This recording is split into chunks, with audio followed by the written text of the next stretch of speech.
আমি তো চাইবো আমার বউ বাচ্চা এরা সন্ধ্যার সময় এসে এখানে ঘুরুক, কালচারাল প্রোগ্রাম দেখুক এবং এই অনুষ্ঠান উপভোগ করুক।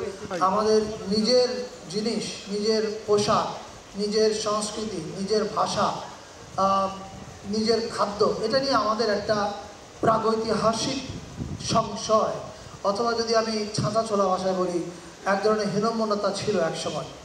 কিন্তু আসার কথা হচ্ছে এই যে 90-এর পরে যে প্রজন্ম বড় হচ্ছে এবং এখন তো আরেকটা প্রজন্ম বড় হচ্ছে, এরা প্রত্যেকেই তাদের নিজেদের ভাষা, পোশাক, খাবার এগুলোর ব্যাপারে গর্বিত।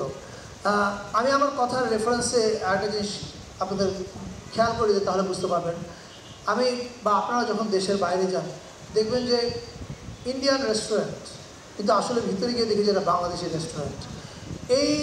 এই জিনিসটা একটা সময় তো খুবই প্রচলিত ছিল, কিন্তু আপনি ইদানিং বিদেশে গেলে দেখবেন যে বাংলাদেশি যারা উদ্যোক্তা আছেন বিভিন্ন দেশে, তারা কিন্তু প্রাউডলি ফ্লন্ট করেন যে এটা বাংলাদেশি রেস্টুরেন্ট।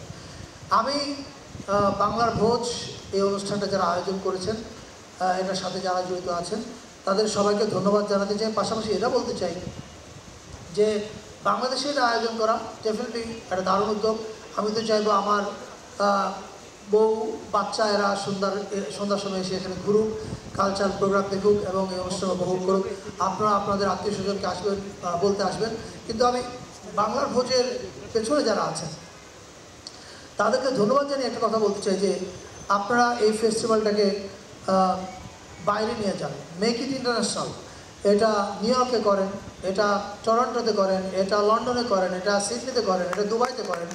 অ্যান্ড এটার সঙ্গে একই সঙ্গে এই বাংলার ভোজ অনুষ্ঠানের সঙ্গে আমাদের কালচারাল ট্রুথ নিয়ে যান, যাতে আমাদের যেসব কালচারাল কি বলে এলিমেন্টস আছে, সেই এলিমেন্টসগুলোর মধ্যে খাবার যেমন এটা খুব গুরুত্বপূর্ণ, তেমনি আমাদের যে সমস্ত সাংস্কৃতিক অনুষ্ঠান আছে বা ফর্ম আছে সেগুলো খুব গুরুত্বপূর্ণ, সেগুলোকে যেন আমরা একই সঙ্গে প্রেজেন্ট করতে পারি।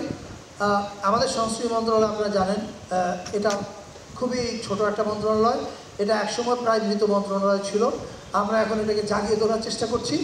আমাদের সরকারের এখন ফোকাস আছে সংস্কৃতির উপর, ফলে আমি বিশ্বাস করি আগামী বাজেটে আমরা বরাদ্দের পরিমাণ আরও কিছু বাড়বে। এবং আমরা এটুকু বলতে পারি যে এই আয়োজনটা বাইরে নিয়ে যাওয়ার ক্ষেত্রে আমরা হয়তো পুরোটা কন্ট্রিবিউট করতে পারবো না, কিন্তু আমরা আপনাদের পাশে থাকবো এবং আমরা চাই এটা বাইরে যাক। এই বলে আমি আমার বক্তব্য শেষ করছি। সবাই ভালো থাকবেন, ধন্যবাদ।